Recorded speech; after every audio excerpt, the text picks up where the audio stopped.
ABC radio 89.2 FM সবাইকে স্বাগত জানাচ্ছি Kuasha brought to you by Igloo ice cream, a world of great taste. আর সঙ্গে রয়েছি আমি আরজে শারমিন। আর শুরুতে আছে আমাদের কুয়াশা এক্স ফাইলস এর সত্য ঘটনা, যার নাম দ্য পারফেক্ট ক্রাইম। আজকে আমরা চলে যাব বহু বছর আগে, প্রায় 100 বছর আগের একটা মার্ডার কেস শুনবো আজকে আমরা কুয়াশা এক্স ফাইলস। আসুন তাহলে শুনি দ্য পারফেক্ট ক্রাইম। আর আপনি আছেন Kuasha brought to you by Igloo ice cream.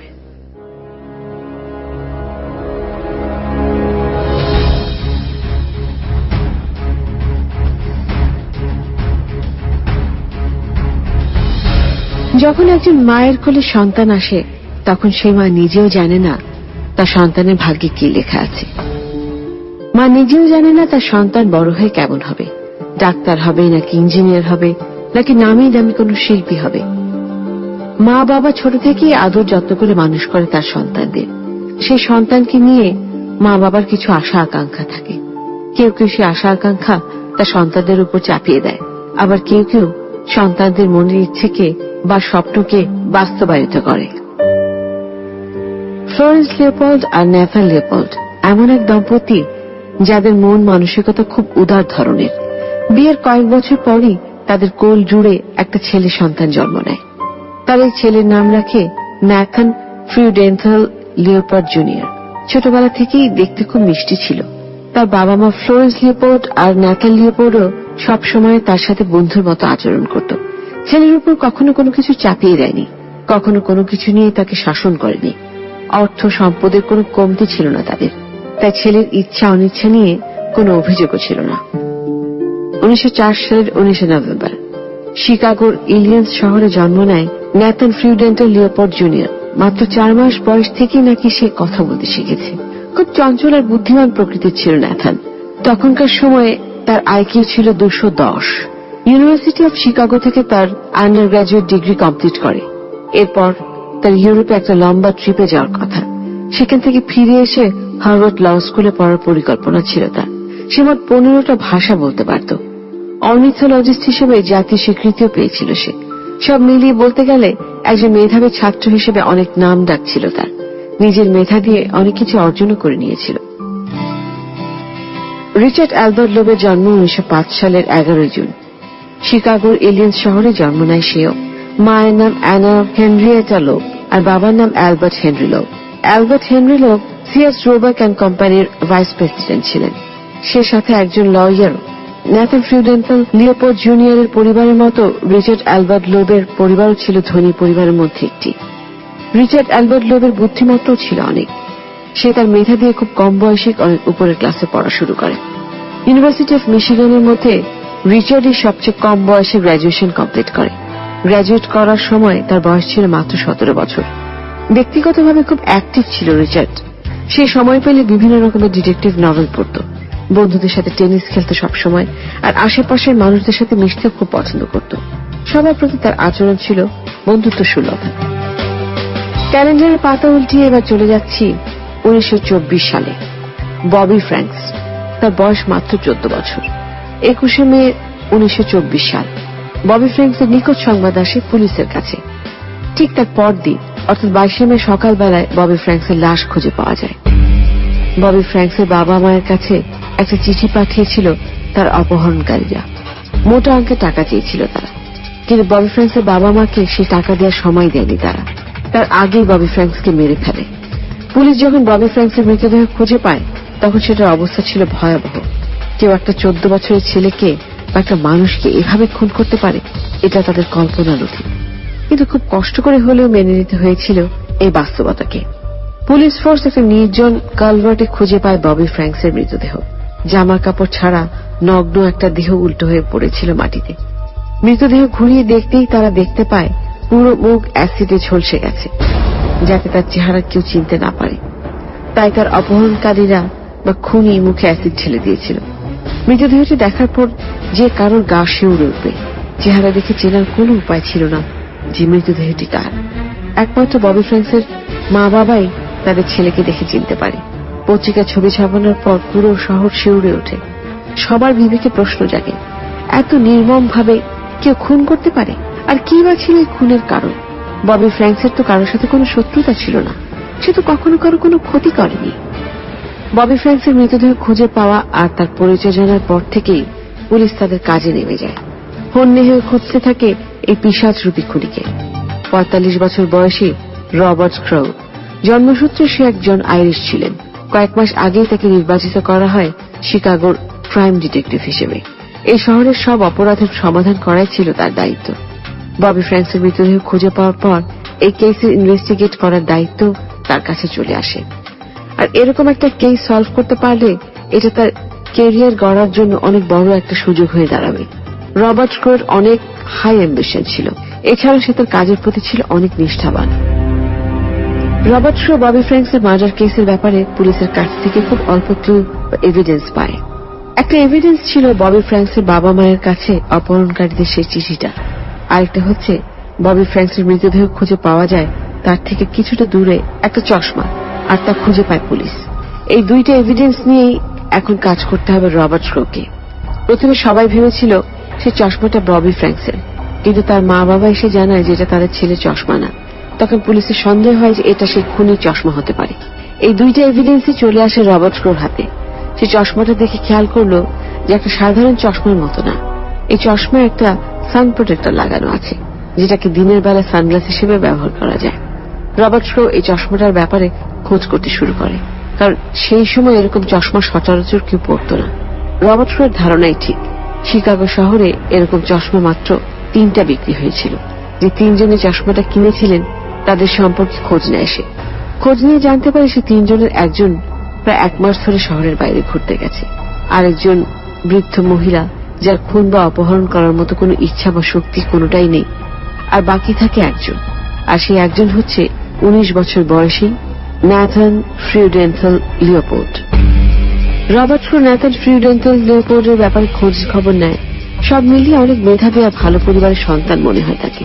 একটা খুন করার মতো কোনো কারণ তার থাকতে পারে না। 1924 সালের দিকে তার পরিবারের সর্বমোট সম্পদ ছিল $4 মিলিয়ন।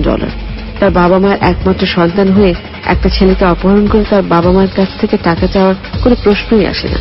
তারপরে সব যুক্তির বাইরে গিয়ে রবার্ট ক্রো 3 জন ডিটেকটিভকে ন্যাথান লিওপোল্ডের বাড়িতে পাঠায় তাকে পুলিশ স্টেশনে নিয়ে আসার জন্য। সে নিজে ন্যাথান লিওপোল্ড জুনিয়রকে জিজ্ঞাসাবাদ করে দেখতে চায়।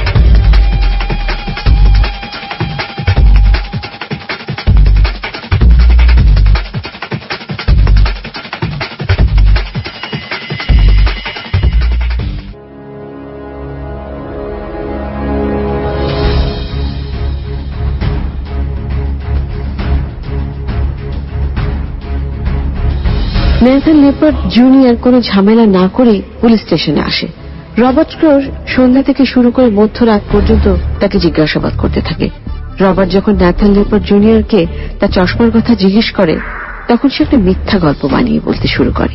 সে রবার্টকে বলে যেখানে ববি ফ্র্যাঙ্কসের মৃতদেহ খুঁজে পাওয়া গিয়েছিল সেখানে সে প্রায় যায় পাখি শিকার করতে। সেই কোনো এক সময়ে হয়তো তার চশমাটা জ্যাকেটের পকেট থেকে পড়ে সেখানে রয়ে গিয়েছিল। 21 মে রাতে সে কোথায় ছিল আর কি করছিল জিজ্ঞেস করলে সে জানায় সেই রাতে সে তার লাল রঙের গাড়িটা নিয়ে তার ভালো বন্ধু রিচার্ড অ্যালবার্ট লোবের সাথে ঘুরতে বের হয়েছিল। সন্ধ্যার দিকে তারা গাড়ি নিয়ে বের হয়। তারপর একটা বারে বসে কিছুক্ষণ ড্রিঙ্ক করে। সেখানে তাদের 2 জন মেয়ের সাথে পরিচয় হয়। তারা 4 জন মিলে সেখানে বসে কিছুক্ষণ আড্ডা দেয়। তারপর তারা 4 জন মিলে গাড়িতে উঠে আবার কিছু সময় ঘুরে বেড়ায়। তারা মেয়ে দুটোকে তাদের সাথে কিছু ভালো সময় কাটানোর জন্য তাদের বাসায় নিয়ে যেতে চায়, কিন্তু মেয়ে দুটি এতে রাজি হয় না। তাই তারা আর কথা না বাড়িয়ে সে মেয়ে দুটিকে তাদের বাড়িতে নামিয়ে দেয়। এরপর রিচার্ড অ্যালবার্ট লোবো তার বাড়িতে নেমে যায় আর নিজ বাড়িতে ফিরে আসে ন্যাথান লিওপোল্ড জুনিয়র। রবার্ট ক্রো যখন ন্যাথান লিওপোল্ড জুনিয়রকে জিজ্ঞাসাবাদ করছিল তখন পুলিশ ফোর্স সার্চ ওয়ারেন্ট নিয়ে তার বাসায় তল্লাশি চালায়। ন্যাথানের বেডরুম থেকে তারা একটা চিঠি পায়। সেই চিঠিটা সে লিখেছিল রিচার্ড অ্যালবার্ট লোবকে দেওয়ার জন্য। এই চিঠিটা দেখে পুলিশ ধারণা করে যে ন্যাথান লিওপোল্ড জুনিয়র আর রিচার্ড অ্যালবার্ট লোবের মধ্যে একটা প্রেমের সম্পর্ক হয়তো আছে। তল্লাশি চালিয়ে শেষ করে সেই রিপোর্ট রবার্ট ক্রোর হাতে আসলে সে চিঠিটা দেখে কিছুটা দ্বিধায় পড়ে যায়। কারণ ন্যাথান যদি সমকামী হয়ে থাকে তাহলে সেদিন রাতে তারা বার থেকে 2টো মেয়েকে কেন তাদের বাসায় নিয়ে যেতে চাইবে? কোথায় যেন কিছু একটা মিলছে না। রবার্ট ক্রো এবার রিচার্ড অ্যালবার্ট লোবকেও পুলিশ স্টেশনে ডেকে পাঠায় জিজ্ঞাসাবাদ করার জন্য। রিচার্ড অ্যালবার্ট লোবও তাকে একই ঘটনা বলে যেমনটা বলেছিল ন্যাথান লিওপোল্ড জুনিয়র। সবকিছু শুনেও রবার্ট ক্রোর মনে কেমন যেন একটা সন্দেহ জাগে। সে এই দুজনের মা বাবার সাথে কথা বলে। তাদের বাবা মাও তাদেরকে জানায় যে তাদের ছেলে কোনো অপরাধের সাথে জড়িত না। আর যেখানে রিচার্ড অ্যালবার্ট লোবের বাবার সম্পত্তি $10 মিলিয়ন সমান, সেখানে কাউকে অপহরণ করে তার কাছ থেকে মুক্তিপণ দাবি করার কোনো প্রশ্নই আসে না। সব শুনে রবার্ট ক্রো তার সন্দেহের উপর ভিত্তি করে ন্যাথান লিওপোল্ড জুনিয়র আর রিচার্ড অ্যালবার্ট লোবকে কিছুদিনের জন্য কারাগারে বন্দী রাখে। এর মধ্যে সব এভিডেন্স জমা করে সেগুলো নিয়ে পরীক্ষা নিরীক্ষা চলতে থাকে। ন্যাথান লিওপোল্ড জুনিয়র আর রিচার্ড অ্যালবার্ট লোবের বন্ধুত্ব ছোটবেলা থেকেই। একই এলাকায় বেড়ে ওঠা, একই সাথে খেলাধুলা করার কারণে তাদের মধ্যে খুব ভালো একটা বন্ধুত্বের সৃষ্টি হয়। তাদের মধ্যে বয়সের ব্যবধান মাত্র 1 বছর হওয়াতে তারা যেন একে অপরকে আরো ভালোভাবে বুঝতে পারে। আর দুজনেই ছিল খুব মেধাবী ছাত্র। বন্ধুত্ব থেকে তাদের মধ্যে একটা সম্পর্কের সৃষ্টি হয়। সমকামী হয়েও তারা তাদের এই সম্পর্কের কথা সবার থেকে গোপন রাখে। সবাই তাদের ভালো বন্ধু হিসেবেই জানত। রবার্ট ক্রো সব ইনভেস্টিগেট করে দেখে ববি ফ্র্যাঙ্কসের বাবা মাকে যে চিঠিটা অপহরণকারীরা পাঠিয়েছিল, সেই চিঠির খামে লেখা হাতের লেখার সাথে ন্যাথান লিওপোল্ড জুনিয়রের বেডরুমে যে চিঠি পাওয়া যায় সেটার হাতের লেখার স্পষ্ট মিল রয়েছে।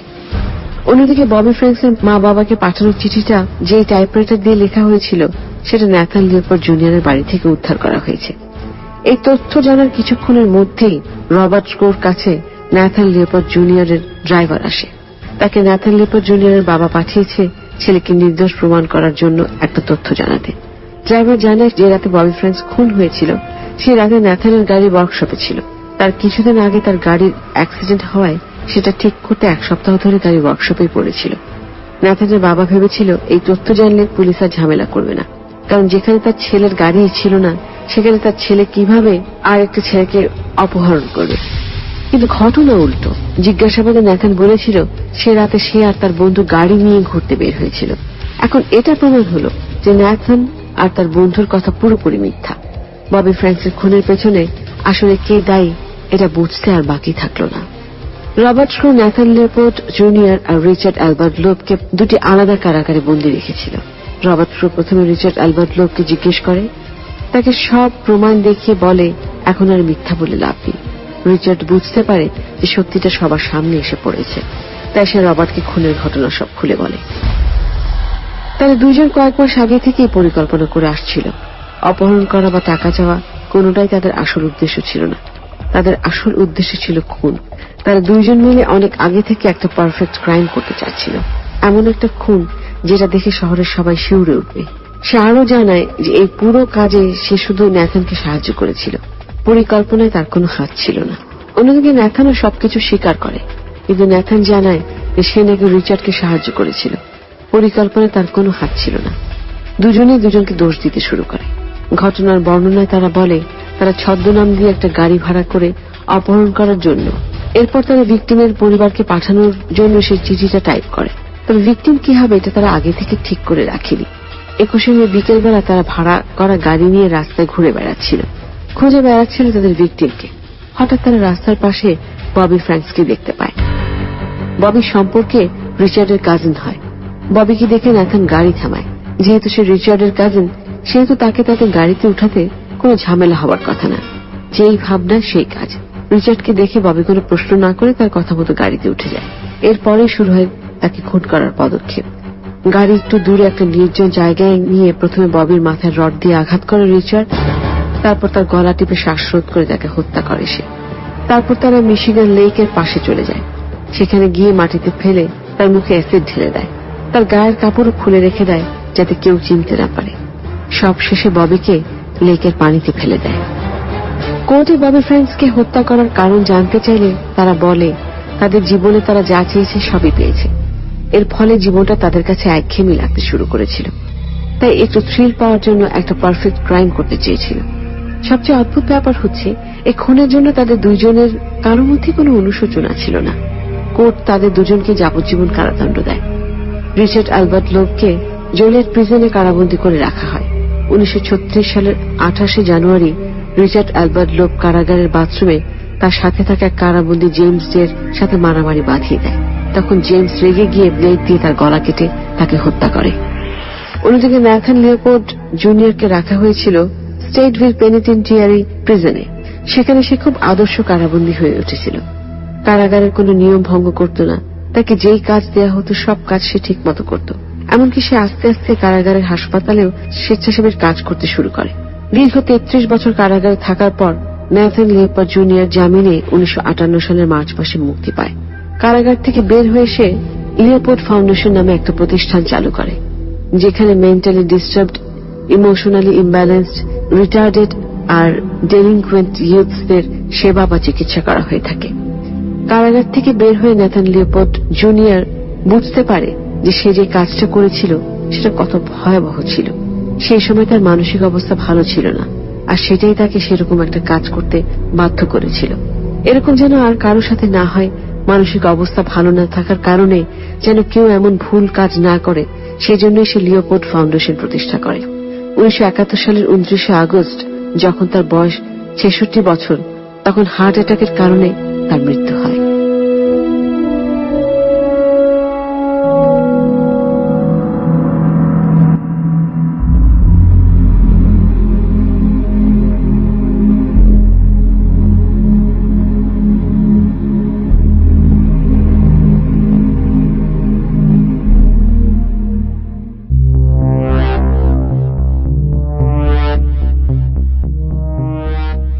চলছে Kuasha brought you by এগলো ice cream, সঙ্গে আছে আজ শারমিন, আর শুনছেন এবিসি রেডিও 89.2 FM, যেখানে শেষ হয়ে গেল এই মাত্র এক্স ফাইলস এর সত্য ঘটনা দ্য পারফেক্ট ক্রাইম। আর সময় হয়ে গেছে আমাদের কুয়াশার দ্বিতীয় গল্পে যাবার। কুয়াশার দ্বিতীয় গল্পটি আজকে আপনাদের জন্য লিখেছেন নাদিয়া ইসলাম নিতুল, আর গল্পের নাম শেষ প্রতিশোধ। আসুন তাহলে গল্পের প্রথম পর্ব শুনি, তারপর আবার ফিরবো। চলছে Kuasha brought you by এগলো ice cream, সঙ্গে আছে শারমিন। কুয়াশার প্রতিটি গল্পের চরিত্র, স্থান, কাল, ধর্ম, দল, সংলাপ ইত্যাদি সম্পূর্ণ কাল্পনিক এবং শুধুমাত্র বিনোদনের উদ্দেশ্যে লেখা। গল্প বা গল্পের কোন চরিত্রের সাথে বাস্তবের যে কোনো সাদৃশ্য সম্পূর্ণভাবে কাকতালীয়। প্রচন্ড যন্ত্রণা আমাদের ছুঁয়ে যায় শারীরিকভাবে, নিজেকে নিঃস্ব আর শূন্য মনে হয়। কিন্তু যে মানসিক যন্ত্রণা আমাদের কুড়ে কুড়ে খায়, তার রেশ থেকে যায় আজীবন। মাঝে মাঝে মনে হয় একটু একটু করে প্রতিদিন মরে যাবার চেয়ে একেবারেই মরে যাওয়া ভালো। কিন্তু মৃত্যু আসে না, সে অপেক্ষা করে কোনো একটা অপেক্ষার অন্তিমতার, হয়তোবা কোনো এক শেষ প্রতিশোধের।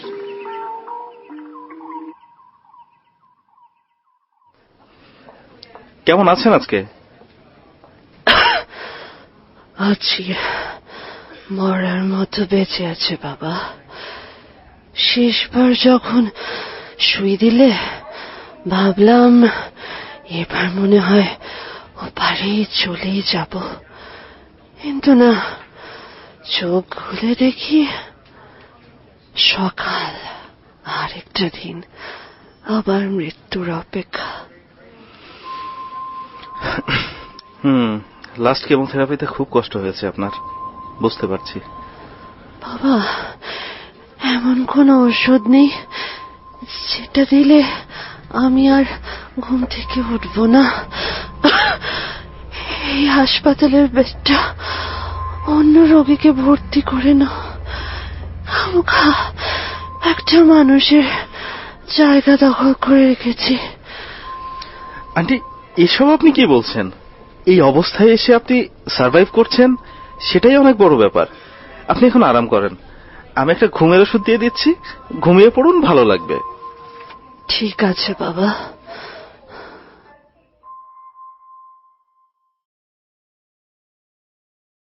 স্যার, আসবো? হ্যাঁ সিস্টার, আসুন। স্যার, সাফিয়া খাতুনের ফাইনাল রিপোর্টগুলো এসেছে। আচ্ছা দেখি।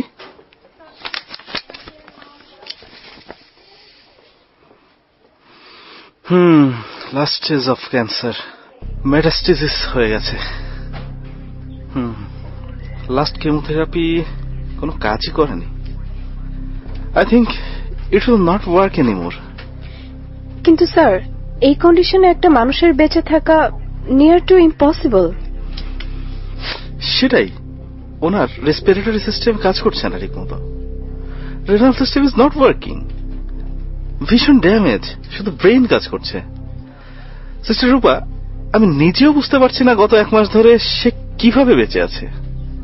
স্যার, আমার বাবা বলতেন মিরাকল বলে পৃথিবীতে একটা শব্দ আছে, যখন সবকিছু হেরে যায় ঈশ্বরের কোনো অদৃশ্য ইশারায় কোনো একটা কিছু যেন থমকে যায়। অলৌকিক শব্দটা হয়তো সেখান থেকেই আসে। সিস্টার, ওনাকে অবজারভেশনে রাখুন, সবকিছু মনিটর করুন। ডাক্তার বোস, ক্যান্সার স্পেশালিস্ট, উনি কাল আসছেন। ওনার সাথে আমি আগেই কথা বলে রেখেছি এ ব্যাপারে। He is very interested. Okay sir, আমি ওয়ার্ড ইনচার্জকে বলে দিচ্ছি। ওকে।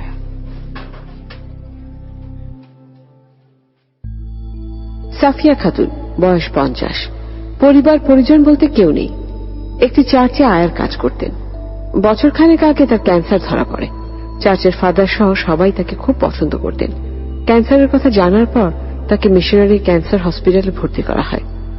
ততদিনে সাফিয়া খাতুনের ওভারিয়ান ক্যান্সার 3rd স্টেজে চলে গেছে এবং খুব দ্রুত সেটা ছড়িয়ে পড়েছে। Doctor Raihan cancer unit head আপ্রাণ চেষ্টা করে যাচ্ছেন, কিন্তু লাস্ট স্টেজ আসা রোধ করা সম্ভব হয়নি। সাফিয়া গত 2 মাস ধরেই আইসিইউতে রয়েছেন। এই কন্ডিশনে কোনো ক্যান্সার পেশেন্টের বেঁচে থাকার কথা নয়, কিন্তু চিকিৎসা বিজ্ঞানের সকল যুক্তিকে বুড়ো আঙুল দেখিয়ে সাফিয়া খাতুন বেঁচে আছে। এই বেঁচে থাকা কি কেবল অলৌকিকতা, নাকি এর পেছনে রয়েছে কোনো অজানা গল্প? সেটা সময় বলে দেবে।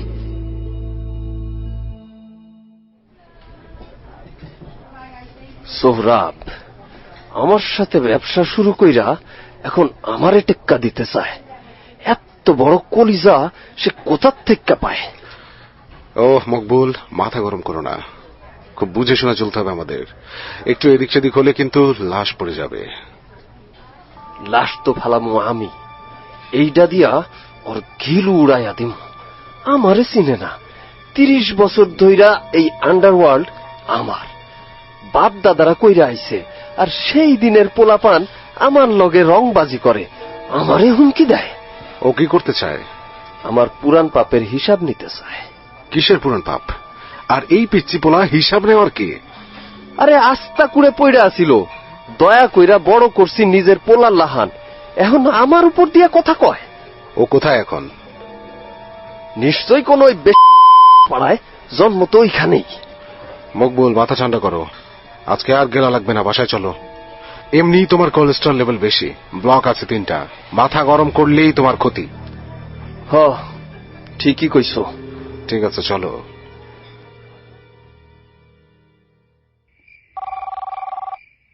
উফ, এই মাঝরাইতে আবার কেডায় ফোন করছে? হ্যালো, কোন হালায় এত রাইতে ফোন দিছে? মকবুল, আমি মইনুল। ও, তো তুমি এত রাইতে ফোন দিছো? 2:30 বাজে। মকবুল, একটা খারাপ খবর আছে। কোবরা মিলন আর বুলেট ঝন্টুর লাশ পাওয়া গেছে কমলাপুরের পিছনে। কপাল বরাবর গুলি করছে, পুলিশ গেছে সেখানে। কি? এটা তুমি কি কইলা? সেখানে তোমার কালো গাড়িটা ছিল, লাশ 2টা গাড়ির ভিতরেই ছিল, আর পিছনের ব্যাগ ডালায় কোকেনের একটা চালান ছিল, সেটাও ধরা পড়ছে। কি কইতাছো এইসব?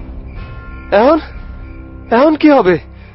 তুমি তুমি মিনিস্টার সাহেব আর কমিশনারে ফোন দাও। সেটা দিছি, কিন্তু এখন নিউজ চ্যানেল সেখানে চলে গেছে। চ্যানেলের ব্রেকিং নিউজে দেখাচ্ছে খবরটা।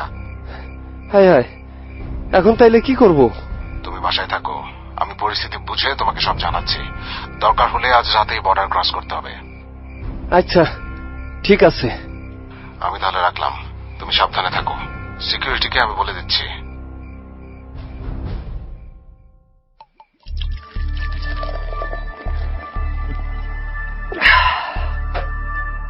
আমার লোকদের গায়ে হাত দেয়, রক্তের বন্যা ভাসায় দিব। আমি মকবুল জোয়ারদার, সাহস থাকলে সামনে আয়, কলিজা টাইনা ছিঁড়া ফেলাম।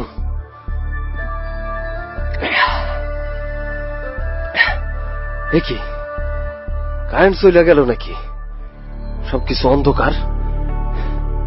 এই আসাদ, মামুন, কই তোরা? কামের সময় একটারেও পাওয়া যায় না।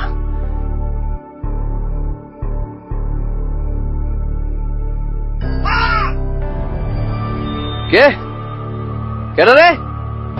এই, আমার রিভলভারটা কই রে?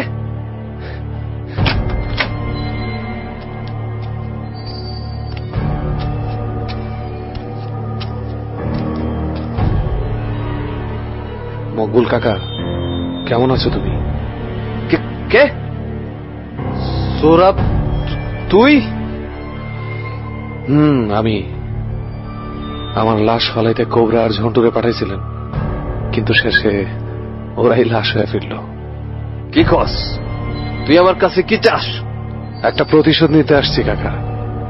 গত 2 মাস ধরে আমি একটা স্বপ্ন দেখি। গভীর রাতে একটা রাস্তা ধরে একটা মেয়ে হেঁটে যেতেছে, খুব বৃষ্টি হইতেছে। হঠাৎ একটা গাড়ি গিয়া থামে মেয়েটার পাশে, দরজাটা খুলে যায়। মেয়েটার বয়স 15 কি 16 হবে। চেহারাটা আজ করতে পারি না। ভিতর থেকে একটা কণ্ঠ শুনি, মেয়েটাকে ভিতরে আসতে বলে। মেয়েটা আসতে চায় না, জোরে জোরে হাঁটতে থাকে। ওর হাঁটার সাথে সাথে গাড়ির স্পিডও বাড়তে থাকে। মেয়েটা একটা সময় দৌড়াইতে থাকে। গাড়িটা ঘুরে এসে ঠিক মেয়েটার সামনে থামে। পিছন থেকে একটা লোক বাইর হয়, মেয়েটাকে টাইনা হিচড়া গাড়ির ভেতরে টাইনা নিয়ে যায়। আরেকটা লোক বাইর হয়ে আসে, আর ওই লোকটা আপনি ছিলেন। 2 জন মিলা মেয়েটারে গাড়ির ভেতরে জোর করে নিয়ে দরজা আটকায় দিলেন। প্রথমে মেয়েটার চিৎকার শোনা গেল, কিছুক্ষণ পরে ঘুমানি, আর আপনার সাথে লোকটার খাড়াসের মতন হাসি। এরপর ফজরের আজানের শব্দে ঘুমটা ভাঙে। তখন বুকটা বড় ফাঁকা লাগে। ওই মেয়েটারে আপনারা কি করছিলেন? সেটা আমি কি কইরা কমু? হবে তুই কি দেখছস সেটার কথা আমি কেমনে জানবো? এই কারণে তুই আমারে মারতে আইছস? কাকা, আমি মিথ্যা দেখি নাই। ওই লোকটা আপনি ছিলেন। Toyota Starlet KP 601979। আপনার খুব শখের গাড়ি না? আপনার গ্যারেজে এই গাড়িটা খুব যত্ন করে রেখে দিচ্ছেন। প্রতি সপ্তাহে এটারে ধোয়া মোছা করা হয়। সোহরাব বাবা, তোর মাথায় অসুখ হইছে। আমি কিছু মনে করি নাই। তোরে ছোটকাল থেকে কোলে পিঠে কইরা বড় করছি, নিজের পোলার মতো। আমি তোর চিকিৎসা করামু বাবা। অসুখ ছোটবেলা থেকেই। 8 বছর বয়সে সিগারেট ধরছি, 10 বছরে মদ, 14 বছরে প্রথম খুন। লাশ গুম করছি কত মনে নেই। জরিন একটা মানুষ মাত্র, আমার বউডা, আর আমার ফুটফুটটা 2টা বাচ্চা। ওদের সবাইরে হারাইছি। এখন আর কারোর প্রতি কোনো মায়া মমতা নাই। জরিন, আমার মেয়ে মুনিয়া আর ছোট পোলা ইমন মারা যাবার পর যেমন ফাঁকা লাগতো, প্রতি রাতের স্বপ্নটা দেখার পর আমার সেরকমই ফাঁকা লাগে। খালি মনে হয় ওই মেয়েটারে কি করছিলেন যদি জানতে পারতাম, তাহলে শান্তি পাইতাম। আমি কিছু করি নাই, আমারে ছাইড়া দাও, কাছে আইসো না। আমার তো শান্তি নাই চাচা, তাই আপনারে মারতেই হবে, নাইলে ওই মেয়েটার কান্নার আওয়াজ মাথার ভিতর ঘুরতেই থাকবো। চিন্তা করেন না, ঠিক কপালের মাছ বরাবর গুলি করব, আপনি টের পাইবেন না। না না,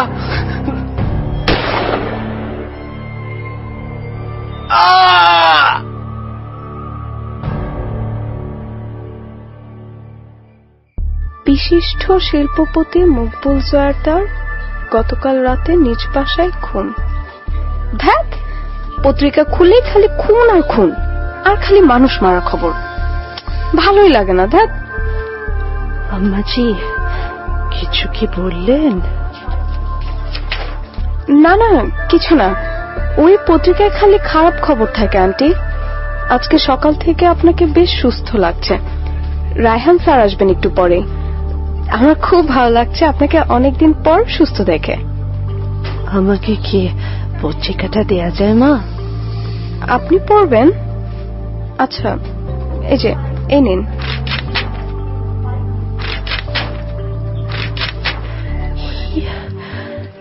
চেহারা তো আমার চেনা, মকবুল জোয়ারদার। আমি চিনি।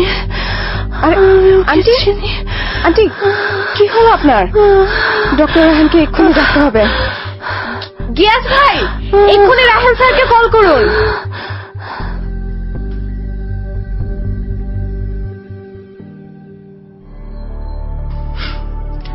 Good afternoon, Professor Bosch. How are you? Absolutely fine doctor. তা সব রিপোর্টগুলো কি এখানেই আছে? জি স্যার, এগুলো আজ সকালে করানো হয়েছে। Very strange. Last stage of cancer. Bodyর most of the cells are metastasized. এই কন্ডিশনে পেশেন্টের বেঁচে থাকার কথা না তো? নিউ ব্লাড ফরমেশন সিস্টেম কাজ করছে না, অথচ brain active. Very rare. I mean, it's a miracle. G sir, আমি নিজেও খুব অবাক হয়েছি। আমি খুব কনফিউজ হয়ে গিয়েছিলাম, তাই আপনার জন্য ওয়েট করছিলাম। সেটা বুঝতে পেরেছি। আমি আরো কিছু টেস্ট করতে চাই। টিভিএস, পিএলসিও, ওভা1, এই টেস্টগুলো আবার করতে চাই। প্রাইমারি লেভেলে এই টেস্টগুলো আরেকবার করে দেখা যাক, হয়তো মিরাকুলাস কিছু পাওয়া যেতে পারে। ক্যান্সার ট্রিটমেন্ট নিয়ে রিসেন্ট ডেজে অনেক রিসার্চ হচ্ছে। এই পেশেন্টের মাধ্যমে মেডিকেল সায়েন্সে নতুন কিছু ইনভেন্ট হতে পারে, যেটা হয়তো রেভলিউশনারি কিছু একটা হতেও পারে। আমি খুবই excited to be a part of this. দেখা যাক কি হয়।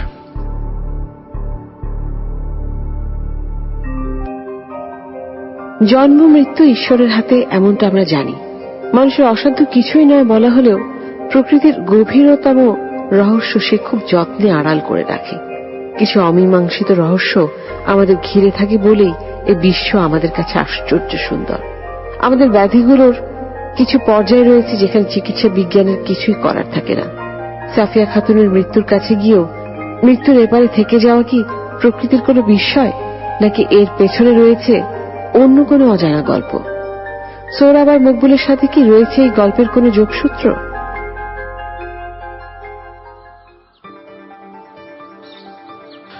হ্যালো, হ্যাঁ মহিউল চৌধুরী বলছি। কে? আচ্ছা, ইন্টারভিউ। ওকে, আমি বুঝতে পারছি।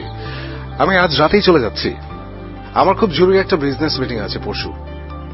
হ্যাঁ, আমি ফিরবো মাসখানেক পরে, তখন আপনি যোগাযোগ করবেন। ঠিক আছে, রাখছি তাহলে। স্যার, আসতে পারি? হ্যাঁ, আমি না, এসো। স্যার, আপনার কফি। Oh, thank you. তোমার হাতে বানানো কফি তোমার মতোই মিষ্টি, আমি না। ধন্যবাদ স্যার। টিকিট তাহলে রেডি? জি স্যার। স্যার, আমি একটা কথা বলতে এসেছিলাম। হ্যাঁ, অফকোর্স, বলো। স্যার, আমার মায়ের শরীরটা খুব খারাপ। আমি যদি না যাই খুব কি সমস্যা হবে? যাবে না মানে? এর আগেও একটা বিজনেস ট্রিপে তুমি যাওনি।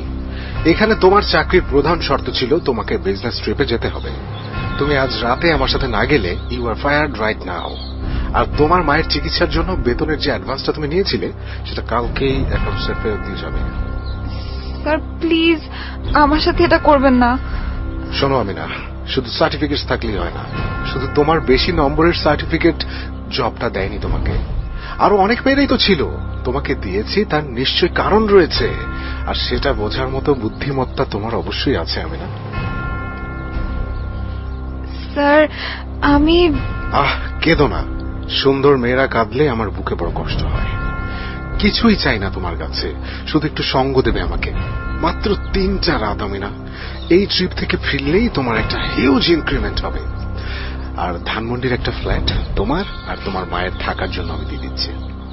গ্যান্ডারিয়ার ওই ঘুপচে গলিতে থাকতে খুব কষ্ট হয় তোমার, আমি এটা বুঝি। এখন নিশ্চয় না বলবে না?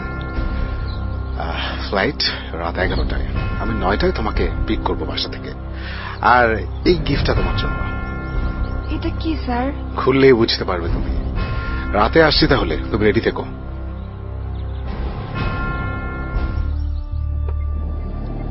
কেমন আছো আমি না? মন খারাপ নাকি তোমার?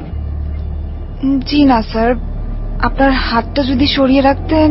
ও, লজ্জা পাচ্ছ নাকি তুমি? পায়ের উপরেই তো হাতটা রেখেছি, অন্য কোথাও তো রাখিনি। আর প্রথম প্রথম সবাই একটু লজ্জা পায়, তারপর তার ছাড়তেই চায় না। স্যার, আপনার ফোন বাজছে। ও আচ্ছা, হ্যালো। ও সুমনা, হ্যাঁ মা, তুই এসেছিস? আমি তোর জন্য কতক্ষণ অপেক্ষা করলাম। ফ্লাইটের সময় হয়ে গিয়েছিল, তাই বের হয়ে পড়েছি। রাগ করিস না মা, আমি আসার সময় তোর জন্য অনেক গিফট নিয়ে আসবো। হ্যাঁ হ্যাঁ, মায়ের জন্য নিয়ে আসবো। মায়ের খেয়াল রাখিস, আর ওষুধগুলো যেন ঠিক মতো খায়। ওকে মা, রাখি তাহলে, টেক কেয়ার। আপনার মেয়ে? হ্যাঁ, এবার এইচএসসি দিল। আমার ছোট বোনটাও এবার এইচএসসি দিয়েছে। মানে এসব কথা বাদ দাও তো। তোমার গিফটটা পছন্দ হয়েছে তো? হ্যাঁ, পছন্দ হয়েছে। Very good. যাক, তোমার লজ্জা তাহলে একটু কমেছে, তাই না? ডোন্ট ওয়ারি, কাল পৌঁছেই মিটিং, তারপরেই আমরা ঘুরতে বের হব। ওখানে একটা 5 স্টার রেস্টুরেন্টে ডিনার, তারপর একটা প্রেসিডেন্সি সুইটে দারুণ একটা রাত। ওয়াও, দেখবে জীবনটা কত সুন্দর লাগবে তোমার। তোমার মতো এত সুন্দর একটা মেয়ে, ইউ ডিজার্ভ দিস। এই গাড়ি আরো জোরে চালাও।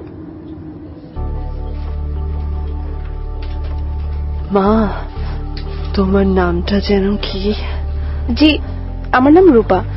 আন্টি, আপনার কিছু লাগবে? আমাকে একটু পানি দেবে মা? গলাটা খুব শুকিয়ে যাচ্ছে। আচ্ছা আচ্ছা, আপনি বসুন, আমি দিচ্ছি।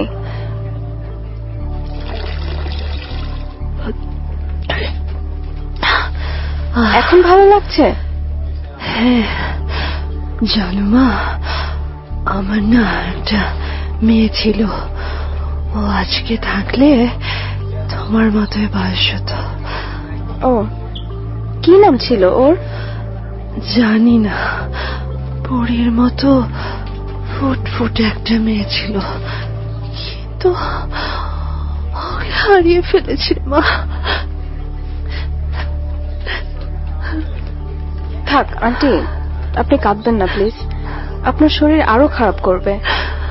আর খারাপের কি হবে রে মা, এ জীবনটা আমার কাছ থেকে সব কিছু নিয়ে গেছে। আমার ছোট্ট মেয়েটা আজকাল রোজ রাতেই জানো আমার কাছে আসে, আমার পায়ের কাছে এসে বসে থাকে, আমাকে ডাকে, আমি ওকে দেখতে পাই। খুঁজতে গেলে দেখি আমার মেয়েটা নেই। আমি খুব চাই বিছানা থেকে উঠে একবার কোলে নিতে, কিন্তু কি জানি একটা আমাকে বিছানার সাথে আটকে রাখে, ওর কাছে যেতে দেয় না। আপনি শান্ত হন প্লিজ। আমি আর যন্ত্রণা নিতে পারছি না, আমি মৃত্যু চাই, মৃত্যু। আন্টি, আপনি প্লিজ একটু শান্ত হন, আমি একটা ইনজেকশন দিয়ে দিচ্ছি, ঘুম চলে আসবে। আমি আপনার মাথায় হাত বুলিয়ে দিচ্ছি। কোনো ওষুধ কাজ করবে না গো মা, যন্ত্রণা, অনেক যন্ত্রণা। ঠিক হয়ে যাবে আন্টি, সব ঠিক হয়ে যাবে।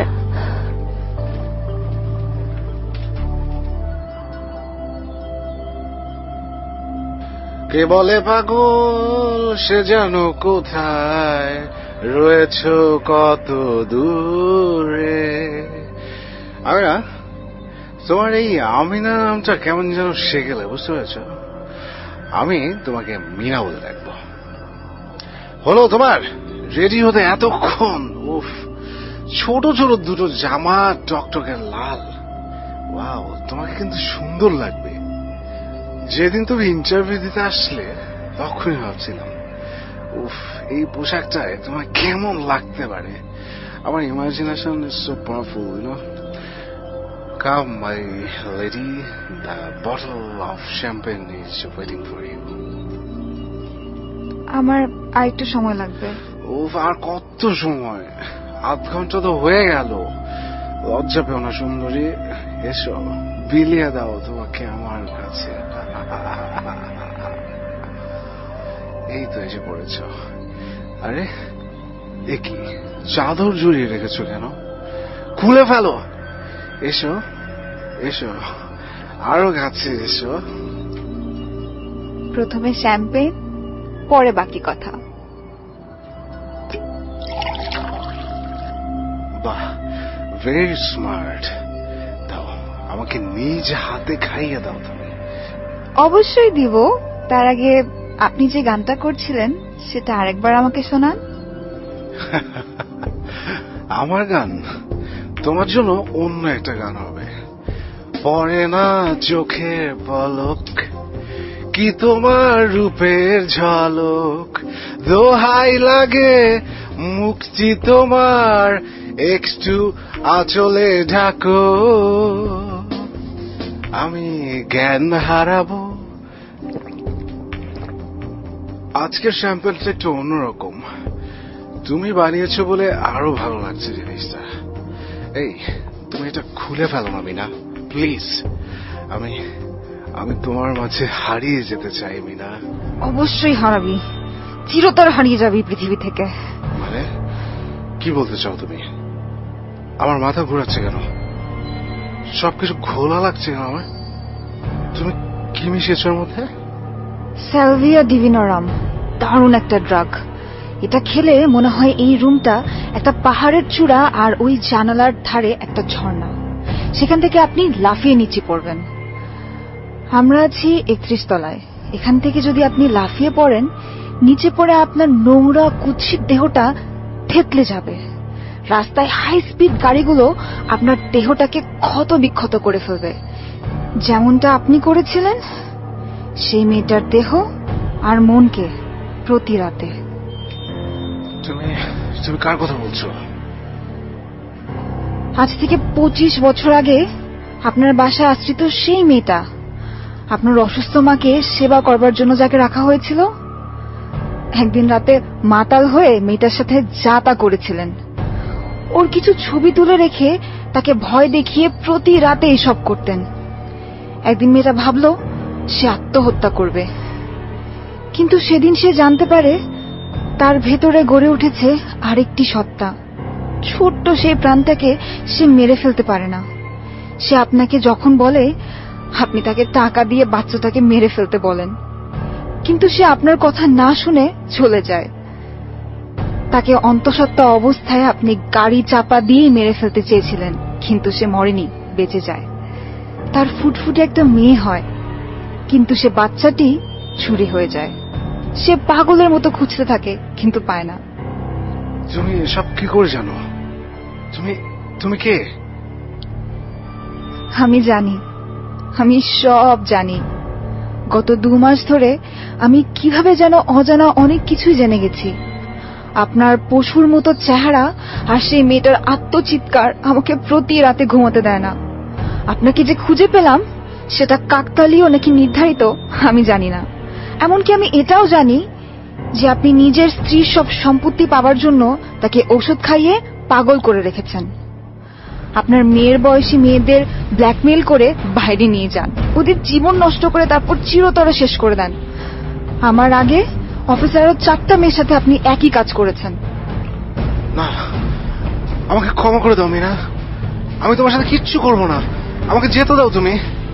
যাও, চলে যাও। তোমার প্রাপ্য পরিণতি তোমার জন্য অপেক্ষা করছে। বহু বছরের জমানো প্রতিশোধ তোমার বিদায়ে শেষ হবে মাইনুল চৌধুরী। যাও, এগিয়ে যাও কল্পনায় দেখা সেই ঝর্ণার দিকে। তোমার জন্য নরকের দরজা অপেক্ষা করছে। বিদায়। না,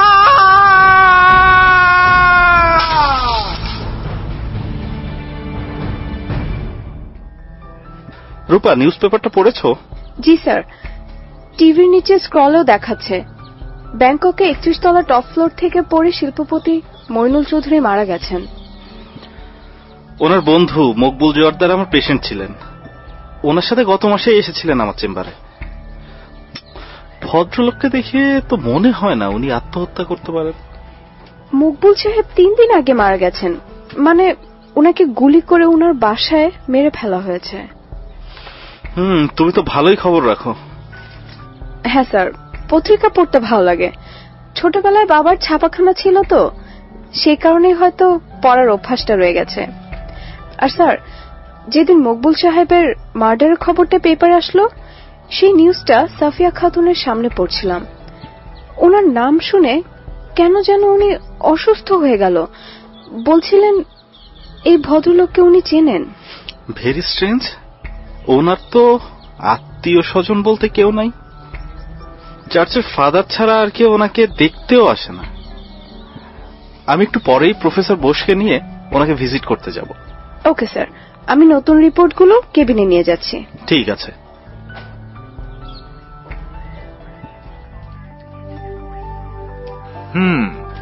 Patient has been sleeping for last 24 hours. Breathing and heartbeat very slow. Liver working around 50% and kidney failure. Emergency dialysis needed. Okay sir, আমি ব্যবস্থা করছি। কিন্তু অদ্ভুত ব্যাপার হচ্ছে, অর্গানগুলো কাজ না করলেও ওনার এই স্টেজ 5 ক্যান্সার কিন্তু রিভার্স করে 3rd স্টেজে চলে এসেছে। I don't know medical science এটাকে কিভাবে ব্যাখ্যা করবে। স্যার সিটি স্ক্যান দেখাচ্ছে brain is working normally. Temporal lobe, যেখানে মেমোরি আছে, সেগুলো দারুণভাবে কাজ করছে। এক্সটার্নাল কোনো অর্গান কাজ করছে না। মনে হচ্ছে যেন অন্য কেউ এই ব্রেন ব্যবহার করে কাজ করছে। This is paranormal. আমি আরেকটু ডিপ অবজারভেশন করতে চাই। Okay sir.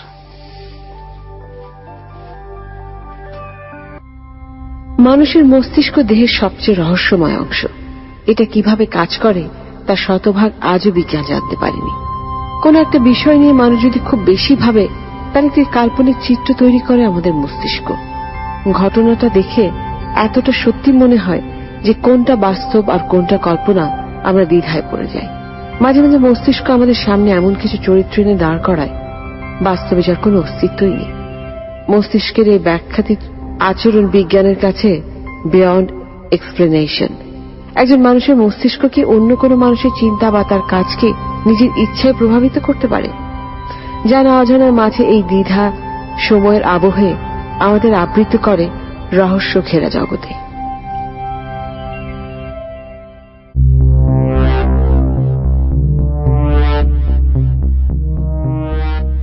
চলছে Kuasha brought you by Igloo ice cream. আর এতক্ষণ ধরে শুনছিলেন কুয়াশার গল্প শেষ প্রতিশোধের প্রথম পর্ব, যা এই মাত্র শেষ হয়ে গেল। আমাদের সময় হয়ে গেছে কুয়াশার দ্বিতীয় পর্বে যাওয়ার। আর কথা না বাড়িয়ে আমি চলে যাচ্ছি সরাসরি আজকের কুয়াশার দ্বিতীয় পর্বে, যেখানে রয়েছে আরো হয়তো ভয়, আরো শিহরণ, আরো রহস্য। আর আপনার সঙ্গে আছে আমি আরজে শারমিন। আর চলছে Kuasha brought you by Igloo ice cream. Hello, হ্যাঁ সাদেক, ওই জার্নালিস্ট মেয়েটাকে ভেতরে পাঠিয়ে দাও।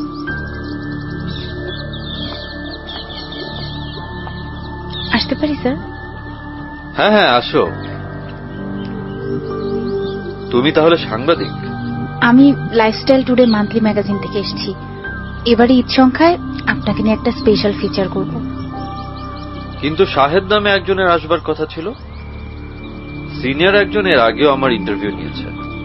জি স্যার, নিউ ইয়র্ক বইমেলা কভার করতে দেশের বাইরে গেছেন উনি। যাওয়ার সময় আপনাকে একটা মেল করে গিয়েছিলেন। ও আচ্ছা, আমি গত 3 দিন ধরে মেইল চেক করিনি তো, তাই হয়তো দেখা হয়নি। তা তুমি এখানে জয়েন করেছো কবে? স্যার আমি গত মাসে ইন্টার্ন শেষ করেছি। এই মাসেই ফিচার সেকশনে জবটা পার্মানেন্ট হয়েছে। তোমার বয়স তো অনেক কম। স্যার এবছরই জার্নালিজমে অনার্স করেছি। আমি আপনার পেন্টিং এর অনেক বড় ফ্যান। আপনার সুরিয়ালিস্টিক পোর্ট্রেট সিরিজ দ্য উইমেন আমি অনেকবার এক্সিবিশনে গিয়ে দেখেছি। তাই নাকি? 7টা ছবির মধ্যে একটা খালি ফ্রেম আছে, একদম কালো। সেটা কি খেয়াল করেছো? জি স্যার। সেটা দেখে তুমি কি বুঝেছিলে? আপনি আপনার প্রত্যেকটা ছবিতে নারীর প্রত্যেকটা সত্তার একটা করে রূপ এঁকেছেন, কিন্তু সেই খালি ফ্রেম দিয়ে আপনি নারীর যা কিছু অচেনা তা প্রতীকে অর্থে বোঝাতে চেয়েছেন। বাহ, তুমি তো বেশ ভালো পেন্টিং বোঝো।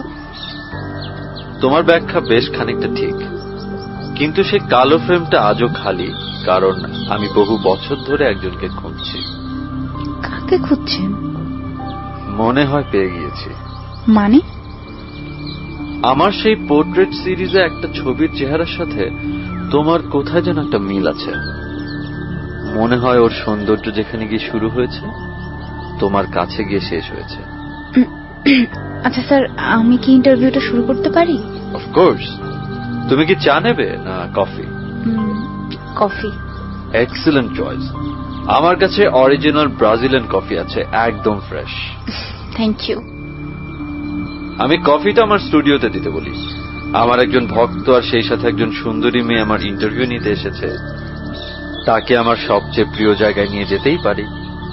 দাঁড়াও, তার আগে আমি বলে দিচ্ছি কফিটা সেখানে দিয়ে যেতে।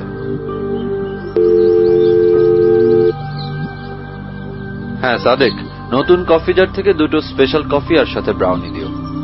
চলো তাহলে।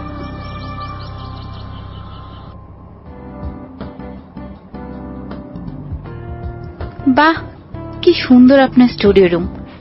এত বিশাল বিশাল সব পেইন্টিং। এগুলো সব প্যারিস আর লন্ডন এক্সিবিশনের। কিছু ছবি আমার আঁকা নয়। আমি জানি আপনি একজন আর্ট কালেক্টর। আপনার আঁকা এক একটা ছবি $1,00,000 সেল হয়। One of the finest surrealistic artist of modern days. Thank you for your compliment. আচ্ছা, এই ছবিগুলো পর্দা দিয়ে ঢাকা কেন? ওগুলো ফাইন আর্ট ছবি। Not portrait? বাহ, আমি তোমার সাথে কথা বলে আসলেই মুগ্ধ হয়ে যাচ্ছি। Beauty with brain. Thank you. তাহলে ইন্টারভিউ শুরু করা যাক। স্যার, আপনার প্রথম ছবি আঁকার গল্পটা দিয়েই শুরু করি। প্রথম ছবি কবে এঁকেছি সেটা তো বলা মুশকিল। আমি স্কুলের ড্রয়িং এ খুব একটা ভালো ছিলাম না, 10-এ 5-এর বেশি কখনোই পেতাম না। আর্টের টিচার নির্মল স্যার খুবই বিরক্ত হতেন, বলতেন তোর আম আঁকা দেখে মনে হচ্ছে কাক এঁকে রেখেছিস। আপনার আঁকা ছবি ওনাদের পছন্দ হতো না? এটাকে পছন্দ আর অপছন্দের মধ্যে ফেলা যায় না, কারণ ওরা আমার আঁকা ছবি বুঝতে পারত না। সুরিয়াল আর্ট। হ্যাঁ, শিল্পী দুই ধরনের হয়, একজনের প্রতিভা হয় জন্মগত আর অন্যজনের পরিবেশের সাথে। আমাকে আত্মহংকারী ভাবতে পারো, কিন্তু আমার আঁকবার প্রতিভাটা জন্মগত। আপনি অসাধারণ সেটা অন্তত আপনার ভক্তরা জানেন। আমি নিঃসঙ্গতা ভালোবাসি। আমার আঁকা ছবিগুলোর চরিত্ররা আমার বন্ধু, কারণ ওদের সৃষ্টি আমার রঙের তুলিতে। আপনার সৃষ্টিশীলতার রাজ্য খুব সুন্দর। সুন্দর মানুষরাই সৌন্দর্যের আসল মর্ম বুঝতে পারে। আমার প্রতি কিন্তু নারীদের আকর্ষণ একটু বেশি। সেটা হয়তো আপনার ব্যক্তিত্বপূর্ণ আচরণের জন্য। যে কোনো মানুষই আপনার প্রতি এক ধরনের আকর্ষণ অনুভব করবে। না, কফি নাও, স্পেশাল ব্রাজিলিয়ান কফি। মজার ব্যাপারটা কি জানো, সারা বিশ্বে ব্রাজিলিয়ান কফির খুব সুনাম, কিন্তু ফ্রান্সিসকো ডি মেলো নামে এক ফরাসি অভিবাসী সেখান থেকে কফি বিন প্রথম ব্রাজিলে নিয়ে আসে। বাহ, এটা তো জানতাম না। আপনি অনেক কিছু জানেন। তুমি বললে না সব ধরনের মানুষ আমার প্রতি আকৃষ্ট হবে ব্যক্তিত্বের জন্য। আমি খুব বেশি মানুষকে আমার কাছে আসতে দেই না, যাদের দেই তারা আমার কাছ থেকে আর দূরে যেতে পারে না। আমার মা আমার খুব কাছে ছিলেন, তাই আমাকে পৃথিবীর আলো দেখিয়ে চলে গিয়েছিলেন। আর আপনার বাবা? আমি জানি না আমার বাবাকে। I am a war child. 71-এ যুদ্ধে আমার মাকে পাক ক্যাম্পে ধরে নিয়ে যাওয়া হয়। 16 ডিসেম্বর 1971-এ তাকে ক্যাম্প থেকে মুক্তিযোদ্ধারা উদ্ধার করে, পাশে সদ্য জন্ম নেয়া আমি। মা তখন আর বেঁচে নেই। I am sorry. Don't be sorry. একটা স্বাধীন দেশের জন্মের জন্য অনেক আত্মত্যাগ স্বীকার করতে হয়, পৃথিবীর সকল ইতিহাস তাই বলে। স্যার, আপনার এই গল্পটা কি আমি ফিচারে অ্যাড করব? আপনি চাইলে আমি বাদ রাখতে পারি। বাদ রাখতে হবে না, যা সত্যি তা একদিন না একদিন তো প্রকাশ পাবেই। তারপর কি হলো? দ্য হিউম্যান রাইট অর্গানাইজেশন থেকে আমাকে ফ্রান্সে নিয়ে যাওয়া হয় ওয়ার চাইল্ড হিসেবে। আর সুরিয়ালিস্টিক আর্ট এ কারণে আপনার আঁকার বিষয় হয়ে যায়। আপনি বাংলাদেশে আসলেন কবে? আমার বয়স যখন 25, তখন একটা ইন্টারন্যাশনাল আর্ট এক্সিবিশনের সুবাদে বাংলাদেশে আসা হয়। তারপর এখানেই থেকে যাই। এরপর যাওয়া হয় বাইরে 2-1 মাসের জন্য, আবার ফিরে আসি দেশে। আপনার দ্য ওম্যান পোর্ট্রেট সিরিজের শুরুটা কবে? আমার অন্য সব কাজের চেয়ে তোমার মনে হয় এইটার প্রতি ইন্টারেস্ট একটু বেশি। সেখানে আপনার আঁকা ছবিগুলো আমি আপনার এক্সিবিশনে দেখাবার আগেই দেখেছি। মানে কোথায় দেখেছো? স্বপ্নে। প্রায় প্রতি রাতে স্বপ্নে দেখতাম। আর গত 2 মাস ধরে ওই ছবিতে আঁকা মেয়েগুলো মনে হয় আমার চারপাশে ঘুরে বেড়ায়, ওদের গল্প বলতে চায়। আমি এখন ওদের গল্পগুলো জানি। কি জানো তুমি? ওদের সবাই বেঁচে না থাকলেও একজন এখনো বেঁচে আছে। কে? কে বেঁচে আছে? তুমি কি বলতে চাচ্ছ? আপনার ছবিতে যে মেয়েটার চেহারার সাথে আমার খুব মিল, সে এখনো বেঁচে আছে। তুমি রানুকে চেনো? ওনার নাম তাহলে রানু? আমার ছবি আঁকার সাথে ওদের পৃথিবীতে না থাকার কি সম্পর্ক? আমি কিন্তু আপনাকে কারো নাম জিজ্ঞেস করিনি। আপনি নিজে থেকে একজনের নাম বলে দিয়েছেন। সেটা আপনার অপরাধ বোধ, কারণ ওদের সবাইকে আপনি মেরেছেন। তুমি তো বেশ মজা করতে পারো মেয়ে। তোমার কাছে কি প্রমাণ আছে যে আমি ওদের মেরেছি? আপনার মতো প্রভাবশালী মানুষকে আইন কখনো ধরতে পারবে না, তাই আপনার কখনো বিচারও হবে না। কিন্তু পৃথিবীর সকল জঘন্য অপরাধের জন্য শেষ প্রতিশোধটা অপেক্ষা করে। Karma page back, Kamal Sikdar. তুমি আমার বাড়িতে দাঁড়িয়ে আমাকে হুমকি দিচ্ছ, ইয়ং লেডি? আমি হুমকি দেইনি, প্রতিশোধ নিতে এসেছি। তুমি দেখি প্রচন্ড বোকা। আমি তোমাকে খুব বুদ্ধিমান ভেবেছিলাম। হ্যাঁ, সেই 6 জন মেয়েকে বলতে পারো আমি মেরেছি, অথবা বলতে পারো আমার কারণেই ওদের মৃত্যু হয়েছে। প্রথম মেয়েটার নাম মার্থা। আমরা একই ইউনিভার্সিটিতে পড়তাম। প্রেম ছিল আমাদের মধ্যে, গভীর প্রেম। বহুবার ও আমার মডেল হয়েছে। নারী দেহের যে সুন্দর অদ্ভুত বাঁক, তার পুরো ডেমনস্ট্রেশন আমি ওর কারণেই রপ্ত করতে পেরেছি। খুব আবেগী মেয়ে ছিল, বুঝলে। একদিন একটা এক্সিবিশনে আমার আঁকা ওর কিছু নোট পোর্ট্রেট দেখে খুব রেগে যায়। আমার সাথে বিচ্ছেদের যন্ত্রণা নিতে না পেরে খুব বেশি অ্যালকোহল নিতে থাকে। একদিন ড্রাঙ্ক হয়ে ড্রাইভ করছিল, অ্যাক্সিডেন্ট করে স্পট ডেড। তার পরের জন সাহারা, খুব সুন্দর একটা মেয়ে, খুব রক্ষণশীল পরিবারের। আমার ছবি ওর খুব ভালো লাগতো। ওর সাথে সময়গুলো বেশ ভালো কাটছিল। ওকে নিয়ে একটা সুরিয়ালিস্টিক পোর্ট্রেট আঁকছিলাম। এর মধ্যে জানালো শি ইজ প্রেগন্যান্ট। বিয়ের জন্য চাপ দিচ্ছিল। একদিন জুসের সাথে একটা হাই ডোজ ড্রাগ দিয়ে দিই, মেয়েটা ঘুমের মধ্যে ওপারে চলে যায়। ক্যালি আর জেন ছিল হুকার। টাকার বিনিময়ে নিজেদের সৌন্দর্য পণ্য হিসেবে বিক্রি করত। এর মধ্যে একজন আমার খুব দামি পেন্টিং চুরি করে পালাচ্ছিল। পুলিশ ধরে ফেলে, কিন্তু আমার সাথে একবার যে অন্যায় করে তাকে আমি ক্ষমা করি না। এক নাইট ক্লাবের কান পেটে মেয়েটা মারা যায়। জেনের ব্যাপারটা প্রায় একই রকম ছিল। ও জেনে যায় ক্যালিকে আমি মেরেছি। ও আমাকে ব্ল্যাকমেইল করতে থাকে। একদিন বাড়িতে ডেকে এনে ওকে ইন্টারভেনাস ড্রাগ দিয়ে মেরে ফেলি। তারপর ওর পুরো শরীরটা টুকরো টুকরো করে অ্যাসিড দিয়ে ডিসপোজ করে দিই। সেদিন আমার ভেতরের একটা অদ্ভুত সত্তাকে খুঁজে পাই। দেশে ফিরে এসে বহুদিন কোনো নারী দেহের স্বাদ নেইনি। সুমাইয়া নামে বয়সে বড় এক বিধবার সাথে আমার পরিচয় হয়। অনেক টাকা তার, আমার মতোই আর্ট কালেক্টেড ছিল। তার অদম্য চাহিদা আমি মেটাতাম। দারুণ সময় কাটছিল আমাদের। কিন্তু হঠাৎ আমি বুঝতে পারি ও আমার উপর খুব বেশি কর্তৃত্ব খাটাচ্ছে। আমার জীবনটা যেন ও নিয়ন্ত্রণ করতে শুরু করে। ওর সাথে কালিম্পং বেড়াতে যাই, সুযোগ বুঝে পাহাড় থেকে ধাক্কা দিয়ে ফেলে দিই। তারপরের জন কি রানু ছিল? মার্থার পর প্রথম যে মেয়েটার প্রেমে পড়ি, তার নাম রানু। খুব শান্ত একটা মেয়ে। বাচ্চাদের একটা স্কুলে দেখলাম ওকে। ওকে দেখার পর থেকে মনে হতো কোনো কিছু আঁকলেই যেন ওর ছবি এঁকে ফেলতাম। মেয়েটাকে আমার পিএস হিসেবে চাকরি দেই। ওর কাছে গিয়েছি খুব ধীরে ধীরে। ওর মায়াটা যেন একই সাথে আমাকে মায়ের ভালোবাসা আর প্রেমিকার ভালোবাসা সব দিয়েছিল। আমি এতটাই মুগ্ধ ছিলাম যে ওকে বিয়ে করে ফেলি, কিন্তু সেটা কেউ জানতো না। স্বপ্নের মতো কাটছিল দিনগুলো। কিন্তু একদিন ও আমার আগের অপরাধগুলো জেনে ফেলে, আমাকে ঘৃণা করতে থাকে। তখন সে অন্তঃসত্ত্বা। আমি ওকে বলি আমি আর এরকম করব না, কিন্তু ও আমার কোনো কথাই শুনে না। আমি ওর কাছে একটা শেষ সুযোগ চাই। ওকে নিয়ে আমার একটা বাগান বাড়িতে যাই। সেটার পাশে নদীর তীরে রাতে জ্যোৎস্না দেখতে বের হই। ঠিক যখন মাঝামাঝি জায়গায় ওকে বোঝাবার খুব চেষ্টা করি, কিন্তু ও আমার কোনো কথাই শুনে না। আমি খুব রেগে যাই, ওকে ধাক্কা দিয়ে নিচে ফেলে দিই। কিছুক্ষণের মধ্যে নিজের ভুলটা বুঝতে পারি, কিন্তু ততক্ষণে খুব দেরি হয়ে গেছে। সে অপরাধ বোধ আমাকে আজও কুড়ে কুড়ে খায়। সে কারণেই আমি চিরতর নিঃসঙ্গ হয়ে যাই। মিথ্যা কথা। যদি সত্যি আপনার মধ্যে কোনো অনুশোচনা থাকতো, তাহলে আপনি নিজে গিয়ে পুলিশের কাছে ধরা দিতেন আর নিজের অপরাধ স্বীকার করতেন।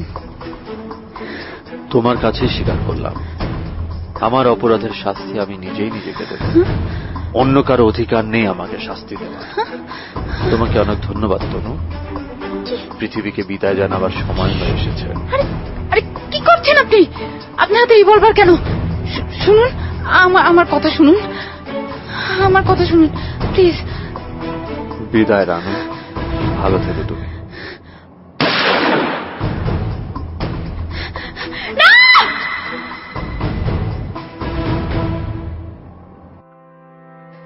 নারীর প্রতি পুরুষের এই অদম্য আকর্ষণ সৃষ্টির আদি থেকেই।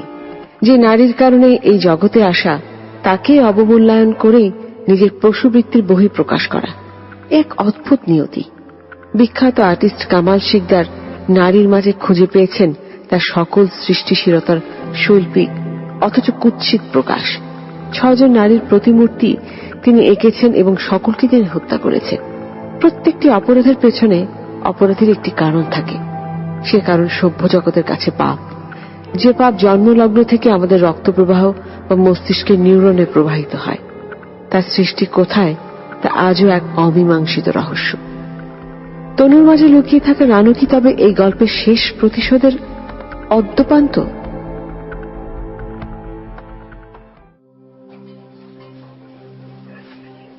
হ্যালো, হ্যাঁ শায়লা, আমি খবরটা দেখেছি। হ্যাঁ, আজকের পত্রিকাতেও এসেছে। তনুর মতো মেয়ে এরকম একটা কাজ করতেই পারে না।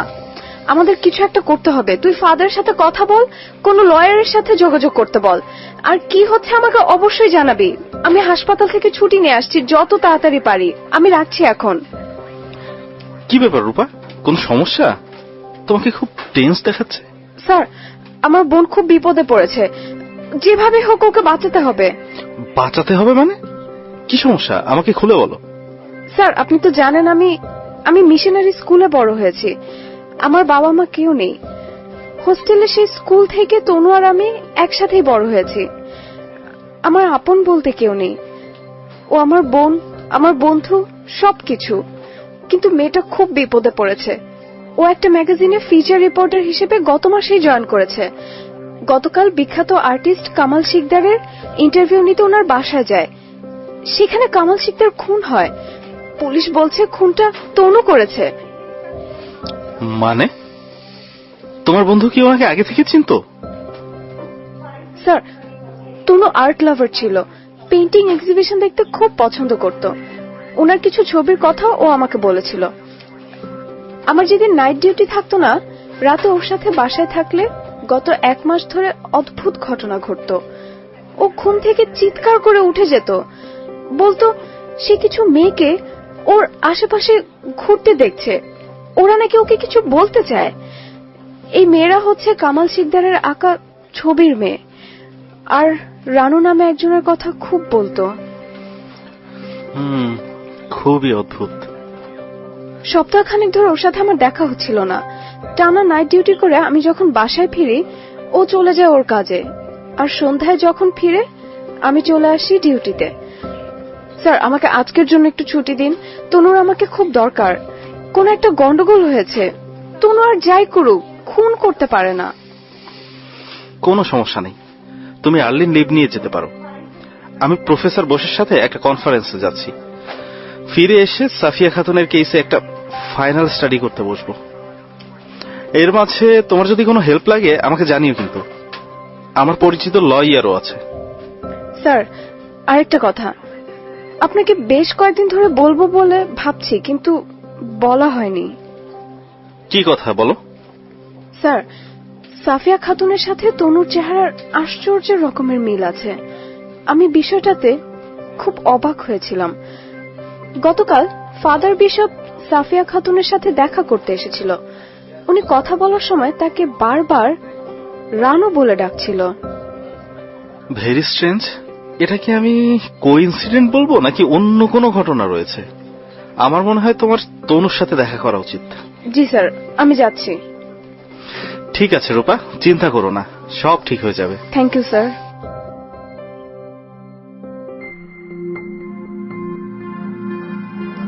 কিভাবে কি হলো তনু? আমাকে সব খুলে বলতো। তোর কি মনে হয় রূপা, ওই লোকটাকে আমি মেরেছি? না, তুই খুন করতে পারিস না, আমি সেটা জানি। কিন্তু আমাকে বল তুই কি হয়েছিল। রূপা, আমি যাদের দেখতাম ওদের সবাইকে উনি মেরে ফেলেছে, শুধু রানুকে মারতে পারেনি। সে ভেবেছিল রানু মরে গেছে, কিন্তু রানু বেঁচে আছে। লোকটা একটা পশু। তার এই সুনাম, তার এই খ্যাতি সব কেবল একটা মুখোশ ছিল। এর পেছনে লুকিয়ে ছিল লোকটার হিংস্র একটা চেহারা। কিন্তু আমি ওনাকে মারিনি, উনি ওই রিভলভার দিয়ে নিজেকে নিজেই মেরে ফেলেছে। তনু, তুই চিন্তা করিস না, আমি তোর কিচ্ছু হতে দিব না। খুব ভালো একজন লয়ার দেখছি আমি তোকে এখান থেকে বের করে নিয়ে যাব। কিন্তু তার আগে তনু, তোকে আমি একটা কথা বলতে চাই। কি কথা? আমাদের হাসপাতালে গত 2 মাস আগে একটা পেশেন্ট ভর্তি হয়েছে, 5th স্টেজে আছে। ওনার যে অবস্থা, তাতে ওনার কোনোভাবেই বেঁচে থাকার কথা না। কোনো কেমোথেরাপি, কোনো মেডিসিন কাজ করছে না, কিন্তু সে বেঁচে আছে। আমাদের হাসপাতাল এন্ট্রি বুকে তার নাম সাফিয়া খাতুন। কিন্তু আমি গতকাল জানতে পেরেছি ওনার ডাক নাম রানু। আর অদ্ভুত ব্যাপার হচ্ছে, ওনার চেহারার সাথে না তোর চেহারার অনেক বেশি মিল। কি বলছিস রূপা? আমি ওনার সাথে দেখা করতে চাই। হ্যাঁ, আমি ব্যবস্থা করব, তুই চিন্তা করিস না।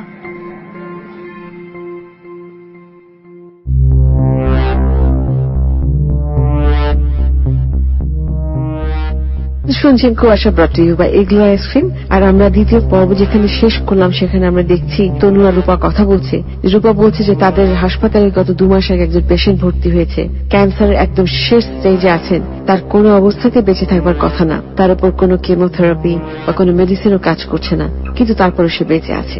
আর তাদের এন্ট্রি বুকে তার নাম যেটা আছে সেটা হচ্ছে সাফিয়া খাতুন।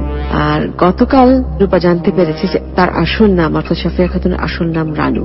আর অদ্ভুত ব্যাপার হচ্ছে, ওনার চেহারার সাথে তনুর চেহারার অনেক বেশি মিল। কি বলছে এসব রূপা? আসুন জানবো কুয়াশার শেষ পর্বে। চলছে Kuasha brought you by এগলো ice cream, সঙ্গে আছি আন্টি শারমিন, আর চলে যাচ্ছি শেষ পর্বে। প্রফেসর, পেশেন্টের কন্ডিশন খুব ফল করছে, খুব তাড়াতাড়ি। আমার মনে হয় ওনাকে ইমিডিয়েটলি আইসিইউতে ট্রান্সফার করে ফেলাই বেটার। এটাকে আসতে দাও, ও কিছু করেনি। আমি ওকে একটু দেখব, আমি ওকে দেখতে চাই। আমাকে মুক্ত করো, এখান থেকে মুক্ত করো। কেন আটকে রেখেছ? কেন আটকে রেখেছ আমাকে এখানে? আন্টি, কি হয়েছে?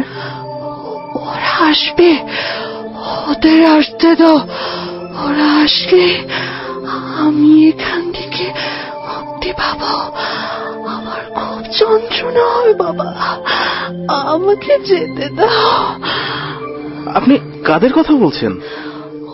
ওই মেয়ে দুটা, সেই ছেলেটা। আপনি ওদের নাম বলুন, আমি ওদের খুঁজে বের করছি।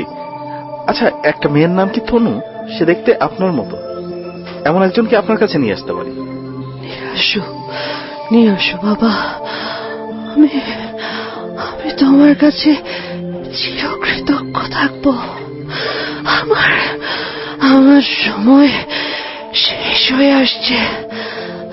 কুইক, আইসিইউতে নিয়ে যাও পেশেন্টকে। যন্ত্রণা, খুব যন্ত্রণা। Okay sir.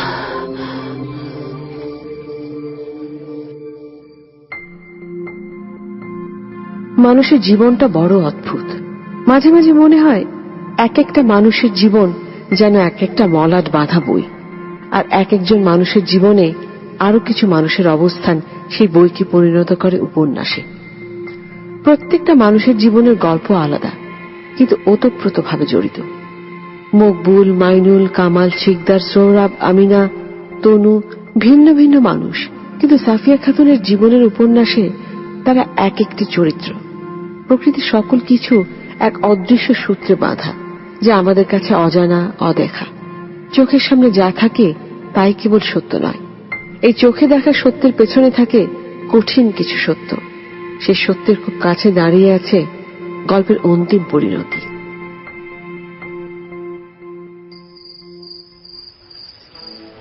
কিছু মনে করবেন না, আপনি অনেকক্ষণ ধরে এখানে বসে আছেন। রাত 1টা বাজে, লোকজন এসে আপনারা বিরক্ত করতেছে। আপনার বাসা কোথায়? আপনি চাইলে আমি আপনাকে পৌঁছে দিতে পারি। তার কোনো প্রয়োজন নেই, আমার বাড়ি এখানে। আপনি কি হাসপাতালে চাকরি করেন? না, আমাকে একজন ডেকেছে, আমি তার সাথেই দেখা করতে এসেছি। আপনি এত রাতে এখানে বসে আছেন কেন?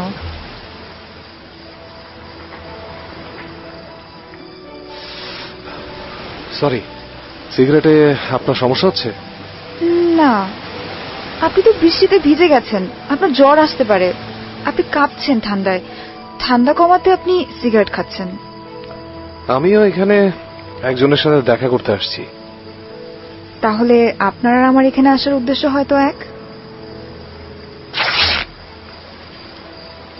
এই কাপড়টা দিয়ে আপনার পায়ের আঙ্গুলটা বেঁধে রাখুন, অনেকক্ষণ ধরে রক্ত পড়ছে, পরে আর হাঁটতে পারবেন না। আপনি সেটাই খেয়াল করছেন আমি কেন গত 2 ঘন্টা ধরে এখানে বসে আছি জানেন? কারণ আপনি আমাকে কিছু একটা জিজ্ঞেস করতে চান। আমি আপনারে দেখছিলাম কোথাও। আমিও আপনাকে দেখেছিলাম। আপনি যেদিন মকবুল জোয়ারদারকে গুলি করে মেরে ফেললেন, আমি সেখানে ছিলাম না, কিন্তু আমি পুরো দৃশ্যটা দেখেছি। আপনি গত 1 মাস ধরে যে স্বপ্নটা দেখছিলেন সেটা গতকাল রাতে আমিও দেখেছি। মইনুল চৌধুরীকে আপনি যে ওষুধটা দিছিলেন সেটা আমি দেখছিলাম, কিন্তু আমিও সেখানে ছিলাম না। আপনি যে মেয়েটার কথা মইনুলকে বলছিলেন ওনারেও আমি দেখছি। আমাদের মতো আরো একজন আছে। ও চলে আসবে। ওরে পুলিশ আটকায় রাখছে খুব বিখ্যাত আর্টিস্ট কামাল শিকদাররে খুন করার জন্য। আজকের পত্রিকায় ওর ছবি দেখছি। আমরা স্বপ্নে যারা দেখি এই মেয়েটা দেখতে ঠিক তার মতো। আমি ওকে দেখেছি, হয়তো সেই আমাদের বলতে পারবে আমরা ওকে কেন দেখি। আমার কোনো দুঃখ নাই, বুকটা খুব খালি খালি লাগতো, আজকাল আর লাগে না, খুব শান্তি লাগে। কিন্তু কোনো একটা মানুষকে দেখার ইচ্ছা অস্থির করে ফেলায়। আমারও কোনো অনুশোচনা নেই, মানুষ নামের একটা পশুকে মেরে ফেলেছি। মাথার ভেতর একটা ভোঁতা যন্ত্রণা ছিল, সেটা আর নেই, কিন্তু মিষ্টি গন্ধা একটা মানুষ কেবল দেখা যায়। তার চোখে অনেক মায়া। এই মায়ার টানের জন্য যেন সারা জীবন অপেক্ষা করছিলাম। আমি খুব খারাপ মানুষ বোন, খুন খারাপি করতে করতে বড় হয়েছি। আমার পিছনে পুলিশ আছে, দেখলেই গুলি করবে।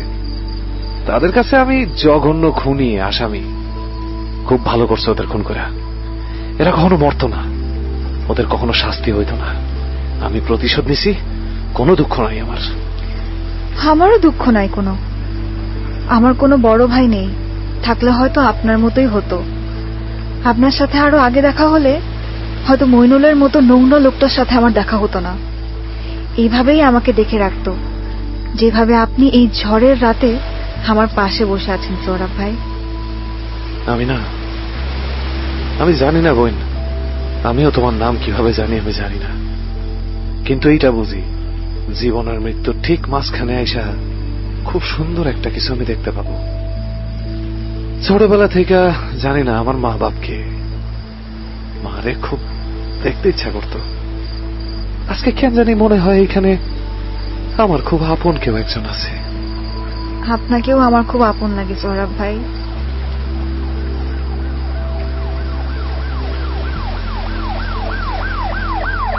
আমাদের সময় খুব কম, আমি না, চলো আমরা ভিতরে যাই। পুলিশ যদি আমাদের দেখতে পারে হয়তো আমরা বাইচা নাও থাকতে পারি। চলেন সৌরভ ভাই, আমরা ভেতরে যাই। তনু আসতেছে, ওর সাথে দেখা করতে হবে।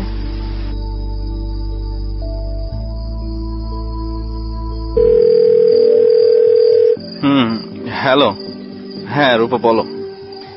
স্যার, তনুর জামিন হয়নি, কিন্তু লয়ার ব্যবস্থা করেছে। স্পেশাল পারমিশন নিয়েছি। কাল খুব সকালে সাফিয়া খাতুনের সাথে তনুকে দেখা করতে নিয়ে যাচ্ছি, পুলিশ কাস্টাডিতে। ঠিক আছে রূপা, আমি ব্যবস্থা করে রাখছি, কিন্তু সাফিয়া খাতুনের অবস্থা খুব ক্রিটিক্যাল। আমি জানি না কাল সকাল পর্যন্ত সে সার্ভাইভ করবে কিনা, যে কোনো সময় কোমায় চলে যেতে পারে। স্যার, যত তাড়াতাড়ি সম্ভব আমি ওকে নিয়ে আসার ব্যবস্থা করছি। ওকে রূপা।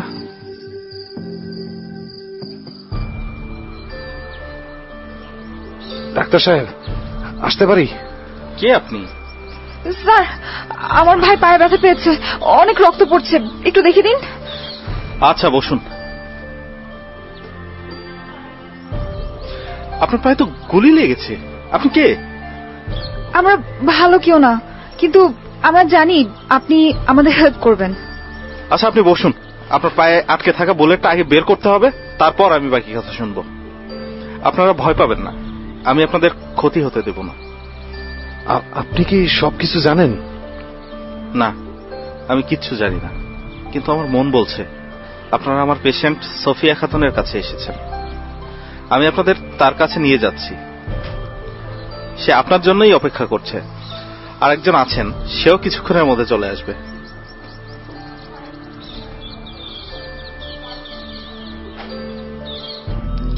আপনি কেমন আছেন? কে কে তুমি? আমি তনু। ওরা দুইজন কোথায়? ওরা চলে আসছে, আপনি কথা বলেন, আমরা বাইরে আছি। কেমন আছেন? উনি আমাদের মা। তুমি কি করে জানো? সেই ছোটবেলা থেকে মাকে খুঁজতাম। মায়ের আদরের একটা গন্ধ কত খুঁজেছি, আজ এখানে পেলাম। তোমরা এসেছ? আমি তোমাদের জন্যই অপেক্ষা করছিলাম। আমার 11 বছর বয়সে মা আমাকে ছেড়ে চলে যায়। মা আবার একটা বিয়ে করে। সৎ মায়ের অত্যাচার সহ্য করতে করতে একদিন আর পেরে উঠছিলাম না। একদিন ঝড়ের রাতে আমি বাসা থেকে বের হয়ে যাই। আজ পথে একটা গাড়িতে দুটো লোক আমাকে তুলে নেয়। ওই বয়সটাতে হিংস্র পশুদের মতো আমাকে চিরে খবলে খায়। ওদের নাম ছিল মকবুল আর মাইনুল। আমি পথে পথে ঘুরতে থাকি। এক মন্দিরে ঝাড়ু দেবার কাজ দিয়ে এক পূজারী আমাকে আশ্রয় দেয়। কিছুদিন পর বুঝতে পারি আমার গর্ভে কেউ বড় হচ্ছে। একবার ভেবেছিলাম ওকে মেরে ফেলবো, কিন্তু পারিনি। ওর জন্ম হয়। আমি এত নিরুপায় মা ছিলাম। একদিনের বাচ্চাটাকে ওই মকবুল জোয়ারদারের বাড়ির সামনে আস্থা করে ফেলে দিয়ে এসেছিলাম। রাগে দুঃখে ঘৃণায়। সেই ছেলেটা সৌরভ। এরপর ঢাকা থেকে আমি অনেক দূরে চলে যাই। এনজিওর একটা কাজ করতে থাকি। একদিন ঢাকায় আমার জন্য একটা চাকরি ঠিক করে ওরা। অনেক বড় লোক একটা বাসা, এক অসুস্থ মহিলার দেখাশোনা করার জন্য। ওখানে গিয়ে মকবুল চৌধুরীর সাথে আমার দেখা হয়। লোকটাকে খুব খুব চেনা লাগতো। একদিন মাতাল হয়ে সে আমাকে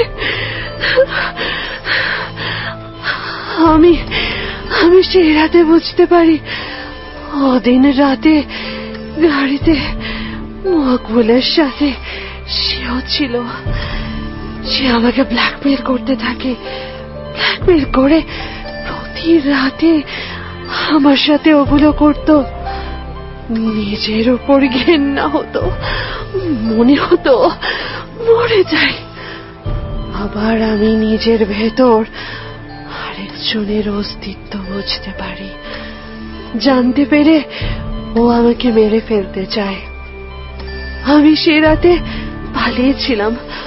ও গাড়ি চাপা দিয়ে আমাকে মারতে চেয়েছিল, কিন্তু আমি মরিনি। আমার খুব সুন্দর একটা মেয়ে হয়। আমি জানতাম ওকে বড় করতে পারবো না, তাই পরিচয় গোপন করে ওকে দত্তক দিয়েছিলাম। আমার সে মেয়েটা আমি না।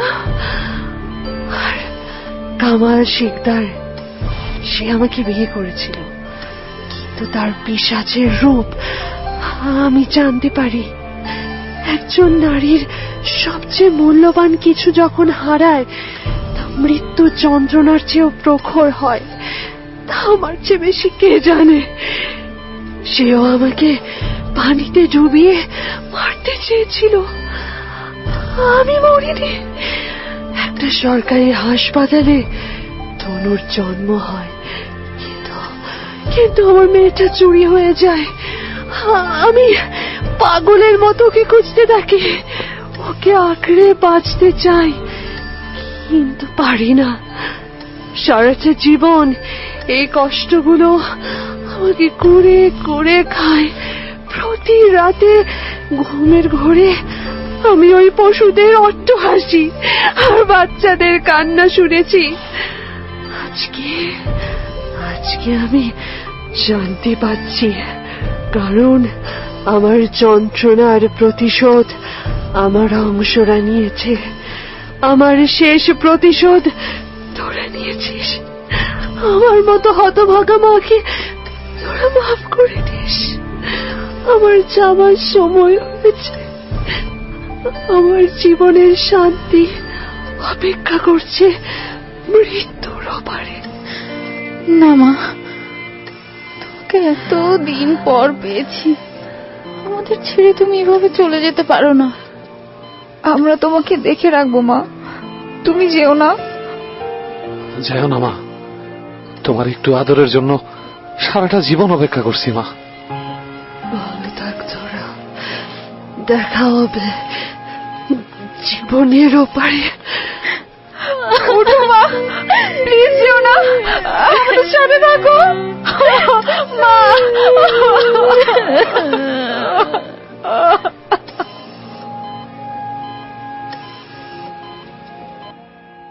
পরদিন পত্রিকায় খবর আসে কুখ্যাত সন্ত্রাসী সোহরাব ধরা পড়েছে এবং সে এখন জেলে, তার বিচার চলছে। তনু আর আমিনা পুলিশের হেফাজতে ছিল। ডাক্তার রায়হান অনেক বড় লয়ারের সহযোগিতায় ওদের মুক্ত করে আর পাঠিয়ে দেয় দেশের বাইরে। আর সাফিয়া মৃত্যুর ওপারে অপেক্ষা করছে কোনো এক শান্তির আশায়। মানব জীবনের যে ব্যক্তি তা কারো হাতে নয়, কিন্তু আমাদের প্রার্থনা তা যেন জীবিত হয়েও মৃত্যুর স্বাদ আস্বাদনের মতো না হয়।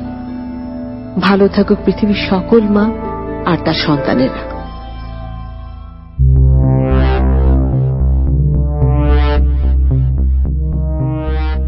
কুয়াশা ব্রট ইউ বাই গ্লো আইসক্রিমে আছি আজ শারমিন। আসছেন রেডিও 89.2 FM। শেষ হয়ে গেল আজকের গল্প শেষ প্রতিশোধ। গল্পটি লিখেছেন নাদিয়া ইসলাম নিতু, নাট্যাংশ পরিচালনায় ছিল আনিকা চৌধুরী প্রিয়ন্তী এবং সাউন্ডে ছিলেন পৃথ্বীরাজ। আর জানিয়ে দিচ্ছি আজকের গল্পে যারা যারা অভিনয় করেছেন বিভিন্ন চরিত্রে তাদের নামগুলো। সাফিয়া খাতুনের চরিত্রে অভিনয় করেছেন নিতুল, মকবুল জোয়ারদারের চরিত্রে মঞ্জু, মাইনুল চৌধুরীর চরিত্রে সেতু, কামাল শিকদারের চরিত্রে সাইফ, সৌরভ জোয়ারদারের চরিত্রে রেহান, আমিনার চরিত্রে সোহার, তনুর চরিত্রে প্রিয়ন্তী, ডক্টর রায়হান আহমেদের চরিত্রে রিফাত, সিস্টার রূপা গোমেজের চরিত্রে অভিনয় করেছে জাসিয়া, প্রফেসর অমল বোসের চরিত্রে পৃথ্বী। এই ছিল আজকের কুয়াশার কলাকুশলীদের নাম। আগামী সপ্তাহে ঠিক একই সময় হাজির হয়ে যাচ্ছি আবারও এক্সওয়াইজের নতুন সত্য ঘটনা এবং কুয়াশার নতুন গল্প নিয়ে। আপনারা এতক্ষণ ছিলেন কুয়াশা ব্রট ইউ বাই এগ্লো আইসক্রিমে, আর সাথে ছিলাম আমি আরজে শারমিন। সবাইকে শুভরাত্রি ও বিদায় জানাচ্ছি।